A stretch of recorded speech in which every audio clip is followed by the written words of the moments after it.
Lagi kong sinasabi sa sarili ko kapag alas 9 na ng gabi, matutulog ako ng maaga. Sabi ko, hindi ako magpapagabi ng tulog. Hindi ako magpupuyat, mag-i-scroll lang ako. So ayun nga, yung kaya i-scroll ko, nauuwi siya ng alas 12 ng gabi.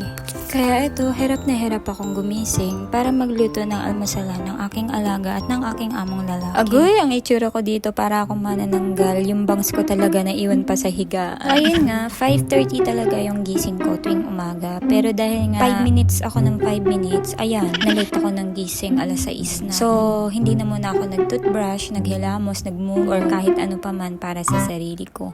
Basta ang naisip ko na lang dito ay gahol na gahol ako, kailangan kong dumiretso sa kusina para mag-asikaso ng lulutuin para sa amo ko. Nag-toothbrush naman ako kagabi at saka wala naman siyang lasa, kaya okay lang yan. Mamaya ko na lang intindihin yung sarili ko kapag nairaos ko na yung almusalan ng alaga ko. So, dahil tulog pa ang mga amo ko, kailangan kong isarado yung pintuan para hindi nila marinig yung ingay na nagmumula dito sa kitchen. Di nakakayanin ng oras ko kung magluluto pa ako ng noodles, kaya naisip ko na lang lutuan na lang siya ng dumplings na merong sabaw at saka gulay. Para din hindi mahirapan yung alaga ko na lunukin yung pagkain niya kasi mahirap pakainin yung alaga ko. Umaga, kailangan talaga is madali niyang mangunguya at malulunok yung pagkain na ibabasta ko para sa habang binabalik ko nga yung pagkain na natira dun sa lulutuin ko para sa alaga ko, ay iniisip ko din kung anong lulutuin ko para sa amo kong lalaki. Binabasta ko rin nga pala yung snacks na babaunin ng aking alaga at pagkatapos nun, gigisingin ko na ang aking alaga para makapagbasta na siya. At ako naman ay ibibigay ko na sa kanya yung kanyang almusalan at siya naman ay magmumuni-muni habang kumakain bago pumasok sa eskwela.